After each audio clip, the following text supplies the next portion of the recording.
Welcome to the CITIUS Mag podcast. I'm Chris Chavez. And I'm David Melly. On this week's show, we touch on the weekend of racing at the U.S. Indoor Track and Field Championships, the World Cross Country Championships out in Australia. We also saw a pair of world records fall at the hands of Ryan Crouser and Femke Bol. We also discuss 100-meter world champion Fred Kerley leaving Nike and signing with Asics. But first, Olipop is a proud presenting sponsor of the CITIUS Mag podcast. I have been on a strawberry vanilla kick recently. This is the first flavor that I ever had of Olipop, and it's really grown on me. David, I see the nice liquor that you've got behind you. Have you tried your hand at some new Olipop cocktails, or what's on your mind to experiment with over the next couple of days? Let's just say that I've been recipe testing a little, and that it's the runner soda. It's all for helping you in training and staying healthy and hydrated. But if you want to recover with some Olipop and kick back and relax, we might have to, if there's enough popular demand, drop some cocktail recipes on the CITIUS social channels for your Olipop mixology needs. I have been enjoying people tagging us in their stories as they drink Olipop. Tag drink Olipop. Tag CITIUS Mag when you're out there enjoying it. Someone I think recently said that they ran a personal best like the day after I think they had Olipop with their dinner. So, the key to it, Olipop is the runner soda, and you could try it for yourself now. It's a prebiotic soda with only 2 to 5 grams of sugar. That's really good for your gut health, and it's delicious. Use code CITIUS25 for 25% off non-subscription orders at drinkolipop.com. You can also smash the link in the description, and it'll apply the discount code automatically. So try them out today. Also available at Whole Foods, Target, wherever you get those groceries. Keep an eye out for Olipop. All right, David, let's kick it off with some World Cross Country talk, because it was the first thing that popped up on Friday night, 11:30 p.m.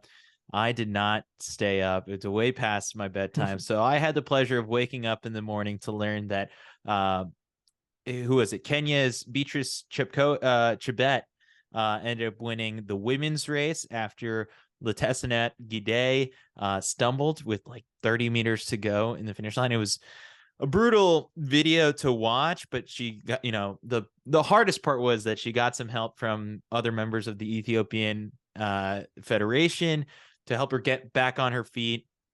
And she crossed the finish line. I believe it was in third, but then got disqualified. So she didn't show up in the race, cost the Ethiopian team the title.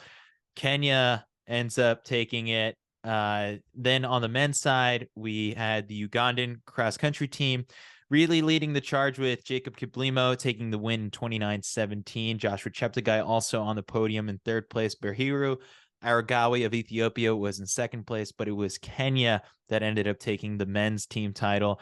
Really strong showing by the U.S. juniors team, not necessarily the U.S. senior team. What we ended up there was a 5th place showing on the women's side and a 6th place showing on the men's side. So maybe not the best day on a tough, hot course, but I think there was plenty to be proud of with the junior teams, because they both ended up with bronze medals.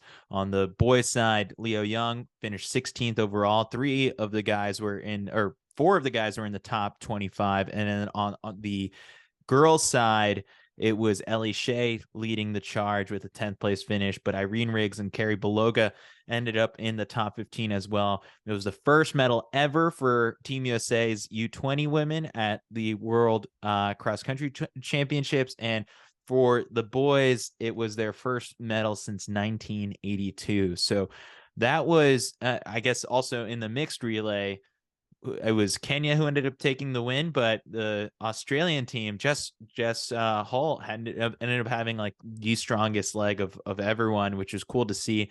Helped Australia walk away with a bronze medal. So it was pretty thrilling. David, what did you make of the World Cross Country Championships?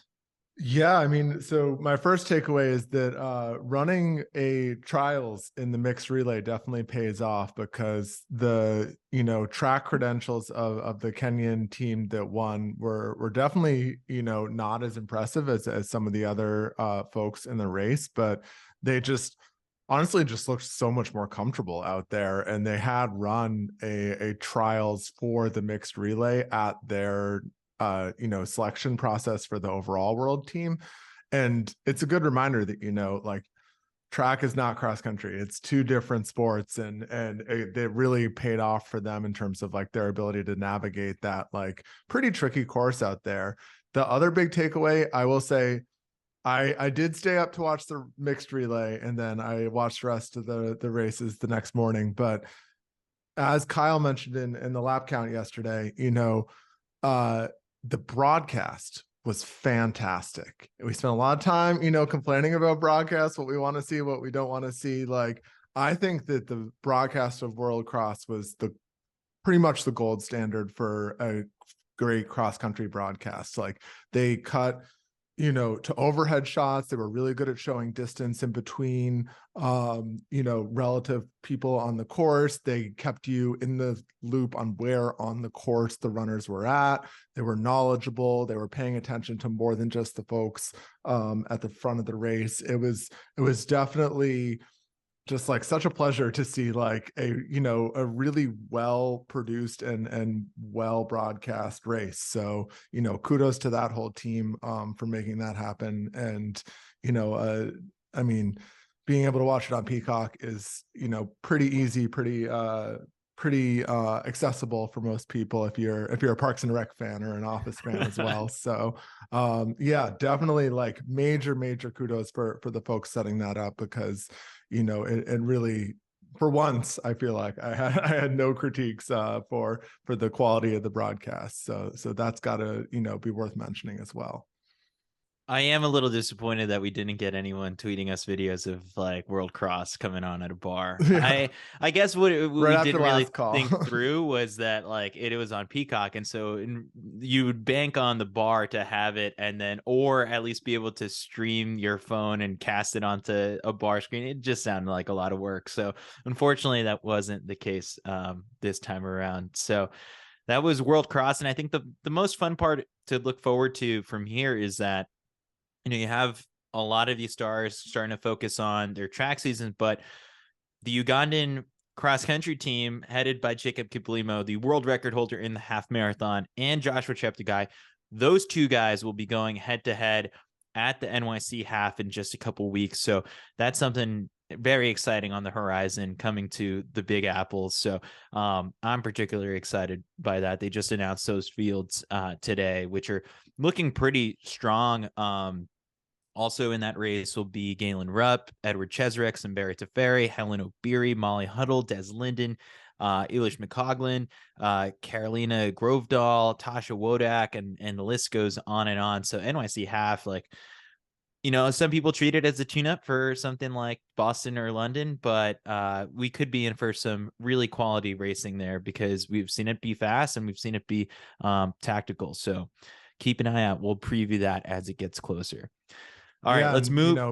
I was just gonna say, between guys like Galen Rupp, Tashomi Mekinen, and even someone like Ben True, that US half record's getting real dusty up there on the shelf, and with guys like the Ugandans to push the pace early, like they're gonna be on record watch for sure. You just have to wonder if Galen Rupp is healthy again. I know he's not signed up for a spring marathon to my knowledge, but yeah, I mean, it's just that's been the biggest question mark with him. And then I guess after that, then you can start to think of some record talks. All right, let's move to U.S. Indoor Championships. Even though a lot of the top stars opted not to compete because there was no World Championship team to make, and there was so much else going on with World Cross, with a outdoor track season on the horizon, Millrose behind us.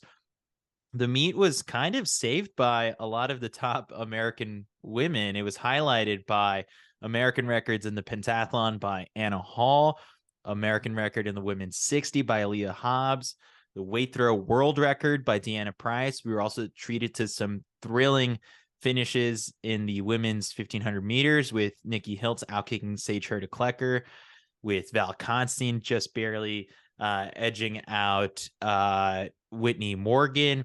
And then we also had a little bit of controversy in the men's 1500 as Josh Thompson took the win, but was then disqualified for impeding on the final turn. So all in all, David, what stood out to you as the most impressive performance of the weekend? Well, it's got to be Deanna Price's world record for me.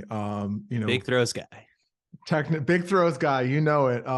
Technically, the World Athletics doesn't consider the weight throw to be an official event, but we, as Kyle likes to say, we're team world record here, so we're counting it. We're making the graphic. Shout out to Harley Bassett, our graphics guru, because she had plenty of work to do this weekend with all the folks setting records. But it's not just impressive in that, obviously she became the first woman to throw over 26 meters. That's, super groundbreaking, and she improved the world record by such a good big margin. She actually broke it twice in her series. But just looking at how far she's come, her PB is 24:71 from January 2020. So, it's a couple years old now, and she had surgery in 2021. She had long COVID right before Worlds last year.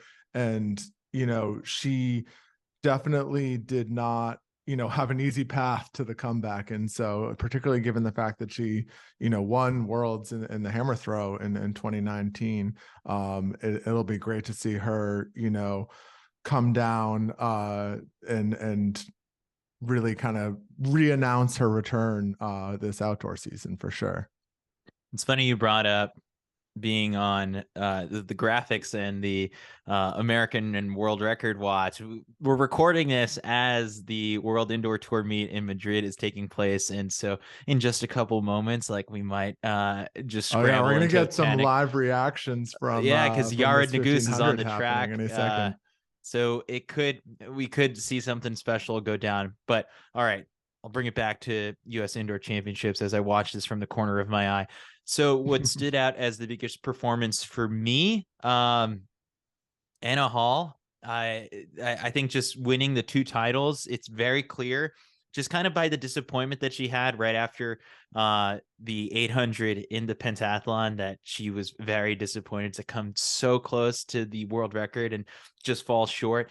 And I think that's the biggest thing that I like about Anna Hall, is just that she's so young and at the same time so driven to already be shooting for these records. And so I also was impressed by the fact that all throughout this indoor season, she's been lining up with specialists in the event, like in the 60 meter hurdles at the Millrose Games. And each time out, she's being served a slice of humble pie to be reminded of, like, oh, this is what the specialists, how good the specialists are, but she can still hold her own. And then when the pressure comes off, which is interesting, to think that the pressure comes off at a U.S. Indoor Championship, she's able to showcase that and then notched a couple personal bests in events at the championships.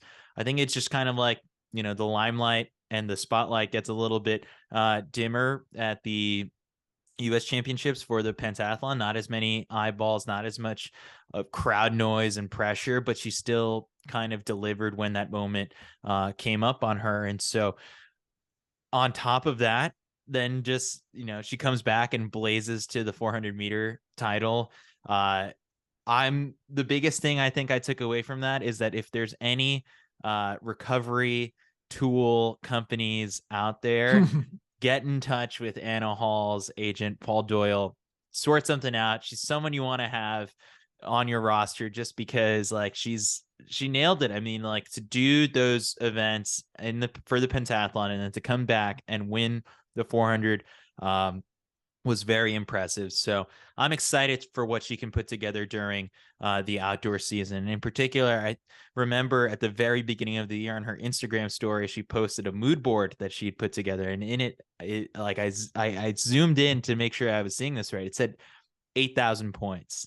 So she's got Oh, that on her baby. mind. I'm excited to see what she can put together during the outdoor season. So Anna Hall was my MVP. And it's kind of the only reason I picked Anna Hall is because just a couple of weeks ago, I was already saying in my buy or sell segment, I'm buying Aaliyah Hobbs. And I was proven right when she won and broke the American record. I mean, it was fantastic. You were moved by the photos that Kevin Morris captured from that race. Oh man, and talk about someone who has just had like a long journey of it. She hadn't set a personal best in the 60-meter before since 2018. Coming into this season, there's a fantastic piece about her adoption and motherhood journey on Spikes magazine that everyone should read and check out. Just like somebody who maybe isn't like super like bombastic out there on social media, like super like overt with her emotions, but to see her get that title and that record and really break down on the track after, it was really special. And this is a good segue. We're talking about athletes to watch outdoors. I was doing a little work. It's hard, she's ahead of some big names on that 60-meter all-time list now that she's at number 2. But the folks right around her were all sort of sprinters in the 90s when they raced indoor a lot more, and so kind of converting your indoor 60 to your outdoor 100 is a little bit of an easier factor. And they're all Privalova, the woman who's ahead of her, has a 1077 PB. Marion Jones 1065, Merlene Audi 1074. So she's already putting up essentially kind of a 10-7 caliber performance, and I think people forget in the era of Elaine Thompson, Shelly Ann Fraser Price greatness, only one American has run under 1080 since 2019, and that's Sha'Carri Richardson. And so if Aaliyah Hobbs is coming, moving this momentum into the outdoor season, already in kind of like a 10-7 type shape, and only building from there, the sky is the limit, and these Jamaican sweeps we're seeing at Worlds and the medals is not going to be so taken for granted anymore if Aaliyah Hobbs has anything to say about it. Yeah, Aaliyah Hobbs is Team USA's best bet to break up the Jamaican sweep, and I think she can do it. It's everything. The story, the time, she's backing it up. Like, she is the person that Americans should be rooting for this upcoming outdoor season. All right. For me, athlete to watch from based off of the indoor championships for outdoor season, I think I'm going to go here with Nikki Hiltz, because they are entering year number 2 under coach Mike Smith. That's around that time that, once you're settled into a new coaching system, you start to reap a little bit of the benefits. Nikki has been a finalist in the 1500 meters at USA's outdoors every year since 2017. So that consistency has been there over time. Made the team in 2019, ran their personal best of 4:01 in the semifinal, then went on to compete in the final in Doha. So they've been knocking on the door of sub 4 for a while now. I think it's very easy to forget some of these post USA's performances when someone doesn't make a team. All eyes are, of course, on the World Championships. And Nikki did end up running 421 at the Sir Walter Meiler last year, and that was no joke. I think that that sub 4 is coming, because 424 at the Millrose Games just a couple weeks ago was their 3rd fastest mile ever. So watch out for Nikki Hiltz this outdoor season. Yeah, and we talked about her a little bit already, but the other person I would shout out is just Val Constein. I think folks kind of remember that 2021 trial steeple, and they remember Leo Connor fell, and Colleen Quigley was coming back from injury, and I think that there was some sentiment at the time that like Val making the team was something of a fluke. And then, I think with the time she ran and her performance at the Olympics, I think really put that to rest. But just keeping in mind like how much of a jump she's made in the flat events. Someone, I think it was Dan Lowe, pointed out that her time 8:48 from USA's converts down to a sea level 8:35, which is what people like Ellie Hennis and Elise Cranny were running in Milrose a couple weeks ago. So these like steeplechase specialists running these really competitive flat 3K times.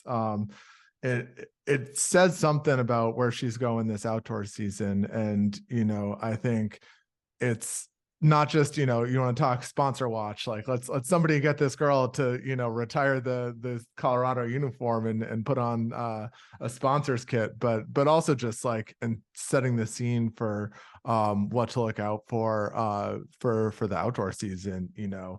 She's made a jump, it's clear, and whether that jump comes in the steeple as well, I think is more likely than not.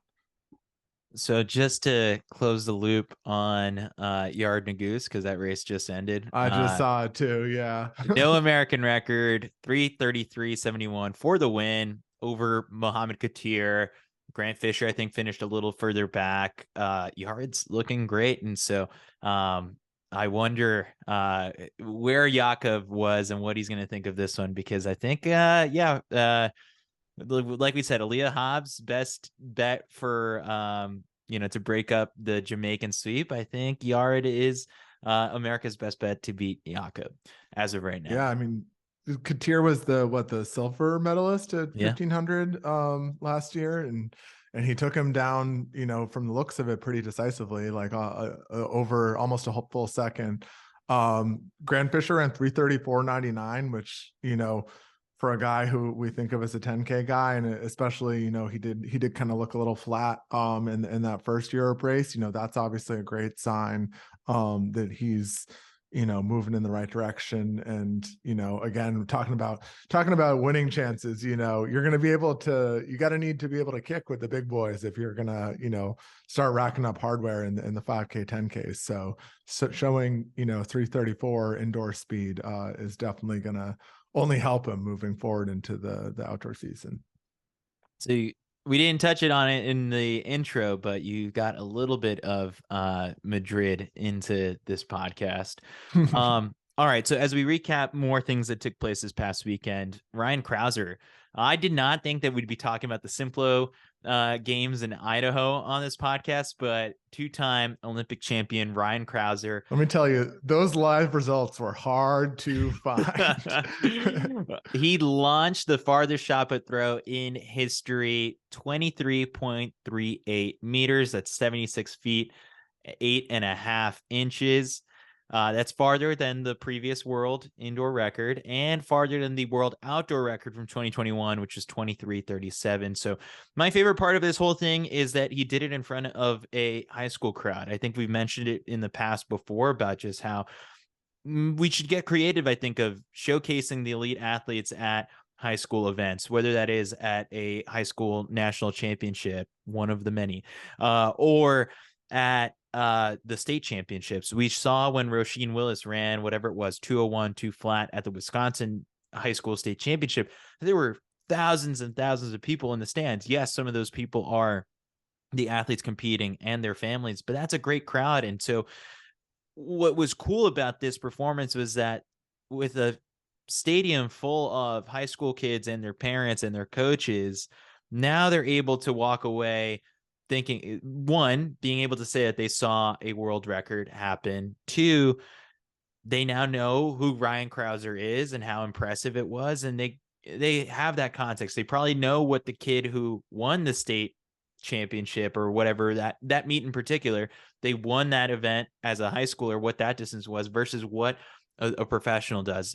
So, I think that it's an easy way to educate the younger generation. And I think I've heard some buzz that there's going to be a elite 4x8 record attempt or something like that, or showcase at the New York State Championship with Empire Elite, and I think like maybe Atlanta Track Club or District Track Club, that might be happening. It's a really tough record, but again, like it brings the high school athletes closer to the professional ranks. And so you've got all these high school kids wowed by Krauser, and they could say that they were there for a world record. So mission accomplished. Yes, I mean, I'm sure there's a population of people thinking that it was dumb that Krauser did this at high school meet and not at the U.S. championships. But I'm looking at the pluses here. Positive vibes only here. I'm going to say this is definitely some talking out of both sides of our mouths about the professionals competing in professional meets. But yeah, right. Now we can focus on the bright side not for be now, competing at high school meets.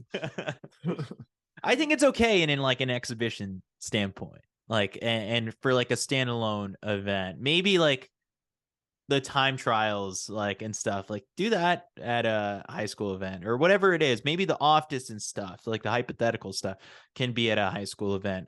I don't know. Like I'm just spitballing here. I think it is a plus that we have the occasionally pros front row seats again, like for the high schoolers. So. And I think it's, maybe it's not every meet, but, the Penn Relays have really, capitalized on that model in the past really successfully. It brings a built-in crowd to your, packed stadium of fans, and that's always good. And, I think, yeah, maybe not have, every Diamond League meet has to happen at a high school in Idaho, but, for special occasions for sure. And particularly, I think someone would say he competed at that, meet a couple times in high school, like that sort of homecoming angle, like that's really fun. And I think people appreciate that. The other world record that fell this past weekend was the longest standing track world record. Femke Bol broke a 41-year-old record when she went 49.26 at the Dutch Indoor Championships. Previous world record was held by the Czech Republic's Jarmila Kratochvilova, which was 49.59 from March 1982. The outdoor world record, just for context, is 47.6 by Marita Koch. Now, I guess Femke, we're riding a Femke high because we saw her at New Balance Grand Prix and we got that chance to hang out with her. We're best friends. Third fastest woman in history in the 400 hurdles. Last year, took silver behind Sydney McLaughlin, was only behind her by 1.59 seconds, which is a lot in the 400 hurdles. But there's been quite a bit of buzz online over the past couple days, just trying to weigh this performance versus, an outdoor 400 or Sydney split in the 4x4. What is more impressive? And I got to say 49.26, like we are now legitimately have, something to back up the conversation around, can Femke close the gap on Sydney? Sydney's still obviously the favorite in the 400 hurdles, but I wouldn't say totally unbeatable. Also, just a little shout out here. When this episode drops, happy birthday, Femke. Okay. It's her golden birthday, 23 on the 23rd in 2023. So if you're starting your birthday by listening to the CITIUS Mad podcast, which I feel like there's probably like a 85-90% chance you are, I hope you have a great day. Let us know your address. We'll send you some Olipop, some CITIUS Mag merch. But if the world record wasn't enough to celebrate, I hope you are enjoying your birthday as well. And now that we have that out of the way, I will say a lot of hot takes. The consensus seems to be that Sydney's split from Worlds was maybe a little faster. I think they're just about dead even. I think a 47.9 in a relay split and 49.2 indoors, particularly, I mean, Femke is almost 6 feet tall. Like she is not exactly somebody who's like custom built for like tight indoor turns. So, maybe it's just me playing into the rivalry is it all, but I think that those both, those both convert to roughly, in my mind, a 48 mid, open outdoor 400. And so when you think about like throwing down, maybe you give Sydney the edge over hurdles, just because like her technique is just so flawless. But in terms of just pure speed in a flat race, I feel like they are neck and neck. And if there's any way to get those two to race each other head to head as much as possible over the next couple of months, like please make it happen. Yeah, you really got to break the bank in order to make that happen, I think. And Yeah, but we'll start a GoFundMe. well, the thing is too is sort of like the reason we have a couple question marks over just like how much this means is because we just don't have like an all out 400 on the record for reference for Sydney. And yes, Bobby Kersey, a couple weeks ago on the buy or sell segment, I said I'm buying Bobby Kersey, saying that Sydney and a thing are going to be running and racing a bit more, and that they're going to attack that 400 world record. And I hope to see it. I mean, there's still nothing on the calendar that says like this is where it's going to go down and happen. Honestly, like for just free marketing idea out there, LA Grand Prix, like if you really want to blow this thing up, like do it there. Like it's close to home. It's in a big major city. Why not attack it there? I mean, like I guess we'll have to see how it fits into just like the overall plan with Budapest like being the big thing to circle on the calendar. Honestly, like just thinking how this thing could transcend just the track bubble, that would be the place to do it. I don't know. I mean, that's just me just casting out the idea. But to And the if you're, point, yeah. oh, I mean, obviously, if you get a thing in Sydney in the same race, like that's fantastic. But even if you don't have that, like having someone like Femke in the race who's going to push you, one of the things that was really clear from the race this weekend was that Femke really benefited from having Lika Klaver on her inside, and having to beat her to that second turn was that really kind of made her get out fast enough to get that record. So, all the more reason to have people, race head to head, even if you don't want anyone to take a little shine off your star. Like you're gonna need a little help. 47.6 is no joke. And so I think getting everybody together, that's how we've seen the 400 hurdles records go down, is having that pressure really push Sydney to incredible new heights. So all the more reason, bring him here. Let's all head to LA and watch this go down. Interesting post that we put up on the lap count Instagram was just kind of forget the hurdles. Are you taking 49.26 on a 200-meter track from blocks or 47.91 with a running start? And the comment section is pretty split here. Brenna Detra who's a professional and runs the 800, said, well, in a split, you're running less distance than a true 400. So I'd have to say Femke's open 400 indoors with tight turns this early in the season is faster. I also had someone else comment in saying the rolling start makes such a difference. The world record for men in the 30 meters is 3.86. There must be a typo. There's going to be a lot of math here. Yeah. So whatever. That being said, Sydney's quicker over a flat 400 than Femke, pretty sure. But that's the thing. Like no one actually knows for certain until we actually get this sort of race. But a lot of people are taking the relay split. I guess like it's just flashier on paper, but there is some validity and weight to Femke's race. And I'm glad that we got this during the indoor season. Again, I think as Kyle wrote in the lap count, enough with the talk that indoors doesn't matter, indoors doesn't count. This is a great indicative thing for us to be able to, keep this conversation going over the next couple months until we get that head-to-head in Budapest, which is probably going to be the next time we see Sydney versus Femke, if we're being real here. All right, next topic. Fred Kerley signs with Asics. The world champion and Olympic medalist Fred Kerley announced that he has signed with Asics.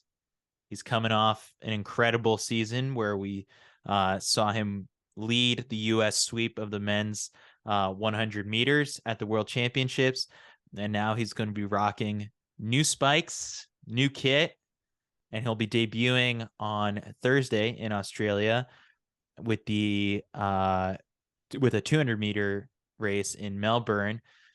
So we were kind of speculating, and we had heard buzz over the last couple of weeks that when Fred was signing, it was not going to be with Nike. This is just kind of like us in the CITIUS Mag group chat, just kind of the intel that we share with each other.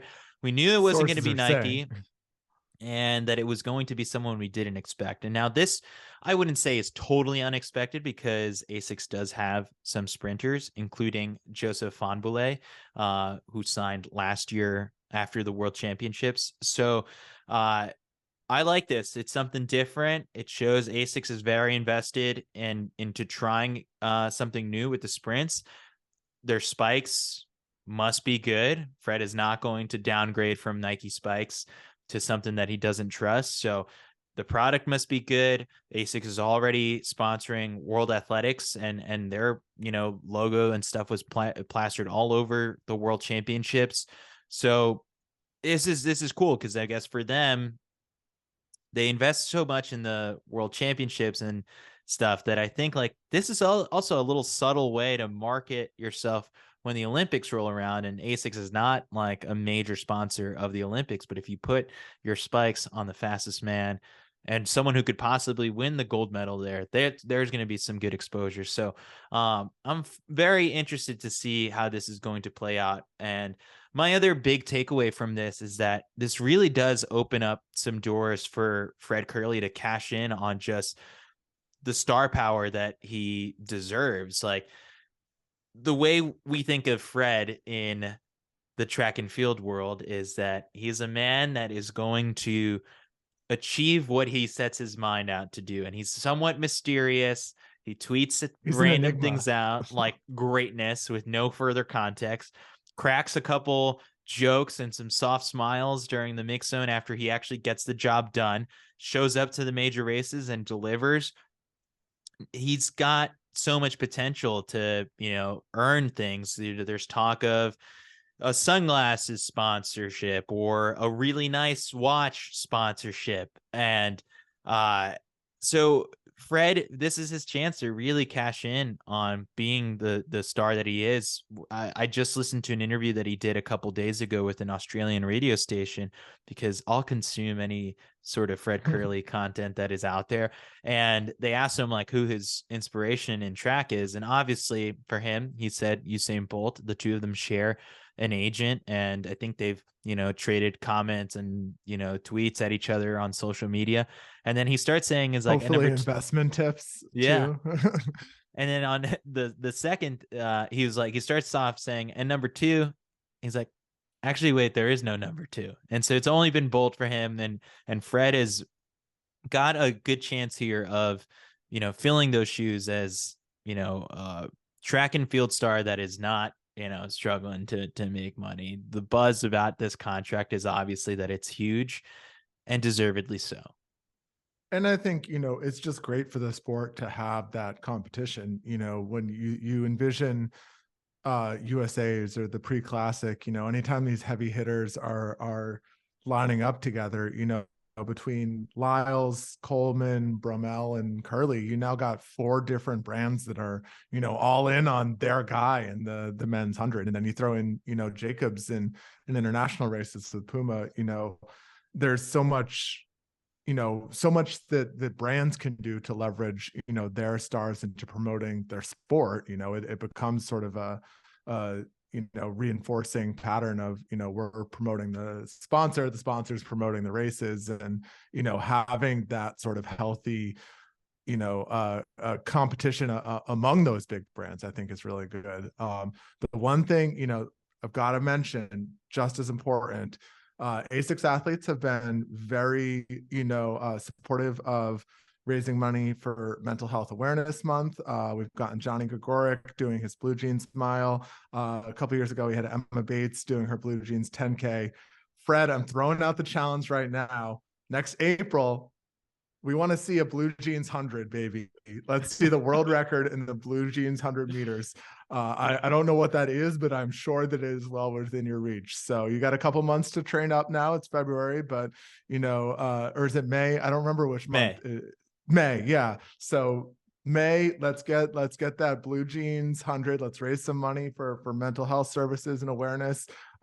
that's the Asics way. So now that you're an Asics boy, it seems like you got your work cut out for you. Sub 10 in blue jeans, you think? Ooh, that would be crazy. I think That'd you be could do nuts. it, right? Yeah, it's Fred. They'd have to be a very light. I don't know. We'll have to consult with some of the sprint experts as to what we think he could run. I would love to see it. I mean, that would be, whatever Fred sets his mind to, he's able to do. So if we hear him tweet like sub 10 jeans hashtag phase in a sub couple 10 weeks. jeans, yeah. I love that. All right, this is the perfect transition to move to our buy or sell segment. I'd love to buy the Blue Jean 100. That's a great concept. But similarly, I guess I'll stay in the 100, Fred's event, because he's gonna have some company. I'm buying Michael Norman running the 100 meters this year. I just put out a podcast episode with him earlier in the week, just a couple days ago. An interview was published with NBC where he talks about how he's shifting his focus to run the 100 meters this year before he does try and defend his 400 meter gold medal at the World Championships in Budapest. So, I mean, really, this makes sense to me. Like, there's some people out there who think like, well, he's got no chance. Like, the U.S. just swept the 100 with Fred, with Trayvon, with Marvin, and you've got Noah Lyles also out there trying to achieve the double. Christian Coleman is also a factor that people, I think, constantly overlook. But, Michael Norman has already run 9.98, I believe, in the 100. 986, yeah. Yeah. And it's not like no risk, because there's obviously a risk in possibly getting injured. But, I think he's looked at it before, that the way he said it to me was like, the only person who can call themselves the fastest man in the world is the winner of the 100. And he wants that title someday. This move is being called the Fred Kerley move because Fred did it successfully. It took some time after, he came close with a silver medal at the Olympics in 2021. Then that was his first full year running the 100. Then in the second year with that 100-meter focus, he wins worlds last year. I like it. I don't necessarily think that he's losing anything from it. He's gets to be a bit more versatile, a little bit more marketable. The other, when I think Michael Johnson pointed it out on Twitter, that in order to run, the people who've run the 400 well in the past, someone like Allison Felix on the women's side has been able to do and have success in both the 100 and the 400. Michael Johnson himself is another person. Like, if this is successful, he's going to be more marketable. More marketable, is great for the sport. He's going to get more eyeballs, and it just, he's going to be 30 years old at the 2028 Olympics. Who knows? Could Michael Norman be a 100-meter star by then? I don't know, but this is our first experiment to try and get there. Yeah, and we're this embarrassment of riches we're getting in the 100. Somebody's gonna have to like take up the hurdles or move to the 400 or something. But either way, it'll just be, talk about hard teams to make, man. Like making the relay pool, let alone the individual 100, is going to be harder than ever before. But while you're buying Mike Norman in the 100, I'm going the whole other end of the distance spectrum, and I'm buying Edna Kiplagat and Pumas. Okay. The news just came in this morning that she's signing with Puma, and it's not often that a 43-year-old signing deal, is such big news, but she is truly the ageless wonder. And I just can't wait to see, the new kit, like the new vibe, obviously, just such a great, just personal story as well. So I'm very excited to see Edna and Puma come Boston Marathon weekend. That's a good one. Yeah, I was just trying to think, like, what's the last major sports contract that we got excited over a 43-year-old? And I was like, you know what? It could probably be just like Tom Brady signing with whoever it might have been. Oh, it was probably the Buccaneers at that point. That's probably like the last major 40-plus-year-old signing that sports fans got excited about. All right, what are you selling, David? Oof. Not to loop all the way back around to USA's, but I'm selling rule 163.4 of the USATF rulebook. We didn't talk much about this in our recap, but Josh Thompson You got hosed. easily won. He was like, I was via the CITIUS Twitter, like almost giving him a little shit because he really was like easing up at the line in those last 10-15 meters, but won the 1500, and then several hours later from the looks of it got DQ'd. From what he was saying, it sounded like there wasn't exactly the right whether he didn't have the time or opportunity, or wasn't made aware of his ability to appeal for whatever reason. He was just informed, and there was no kind of recourse from that. We don't need to turn indoor races into rugby matches, but like particularly, even compared with outdoor, the contact has just always been, a natural component of the races. And, if you look at the reading, the wording of the rule itself, they talk about, considering factors like the severity and resulting consequences.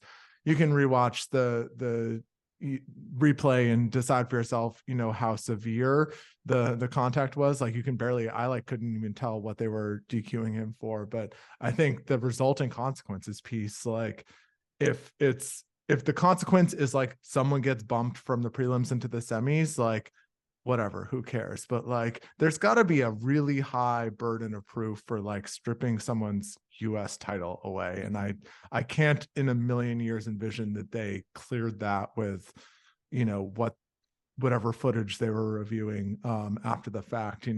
I think, sure, you want to keep it fair. You want to give people the ability to, file protests and appeals if it's, something where someone got a short end of the stick. But like to invalidate the winner of a national championship, I think like it has to be pretty egregious, and nothing in that race was, to my perspective, worth a DQ, let alone a DQ of such a, high caliber, for sure.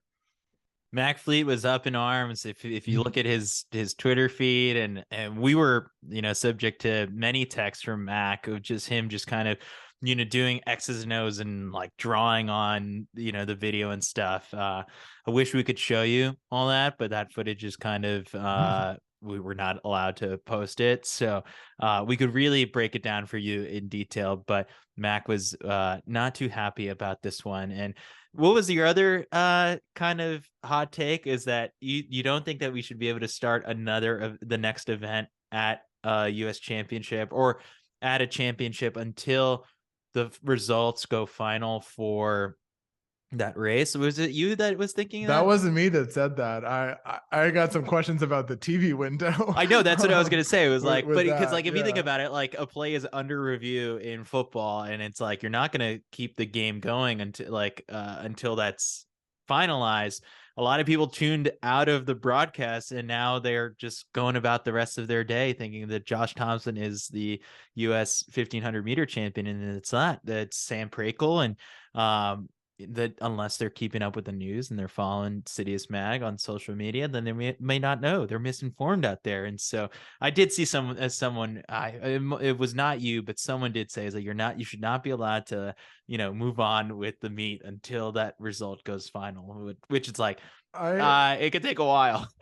Yeah, that wasn't me, but I got some questions about the logistics of that. The other slightly less unbiased way of looking at it is Josh Thompson as a kid, right? Yeah. I think if you're gonna take $6,000 away from someone with children to support and diapers to buy and stuff like that, like I think the barrier has to be high for that. Like let's have like a mom or dad clause in the DQ rules where it's like, listen, they got mouths to feed, baby. I like that one. All right, what am I selling?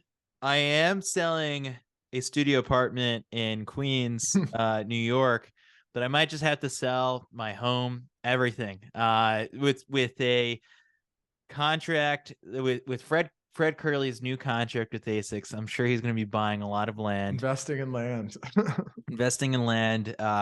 You should all check for yourselves. He might have already bought your house wherever you might be sitting.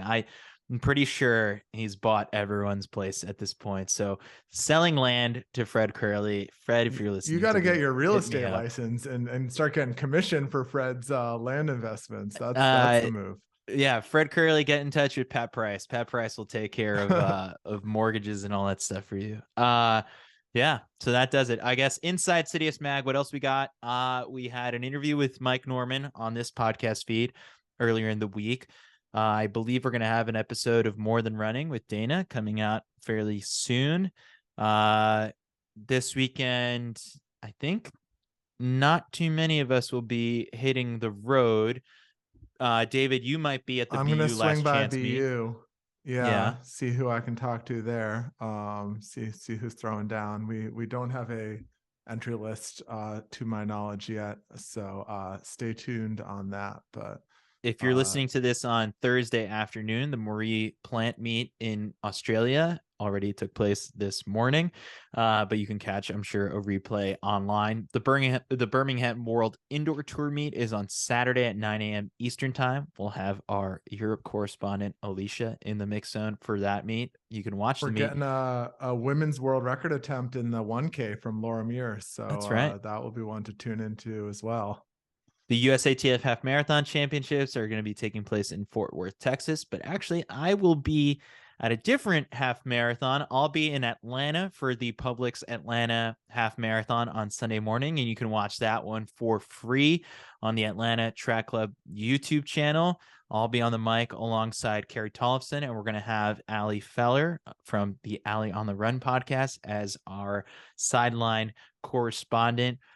Some deep fields. I think we've got four Kenyan guys who have run under 60 minutes. We've got some half marathon world championship medalist in the women's race, and should be good. The fun part about a race like that is that it's, an hour long, and the broadcast is maybe 90 minutes to 2 hours. So it should be a good time. So if you wake up on Sunday morning and you're looking for some running to watch while you're having your coffee, tune into the Atlanta Track Club YouTube channel and enjoy the races with me, Carrie, and Allie. So I think that does it for this week's episode. Any parting thoughts, David? I just, I love track and field, and can't wait to watch more of it this weekend. Yeah. A lot of people have been asking about the hats. I got to find a manufacturer who will be able to put it together. Those. Absolutely. Happy birthday, Femke. Everyone, go to her Instagram, tell her CITIUS sent you, and make her day. I'm sure she'll be waiting for it.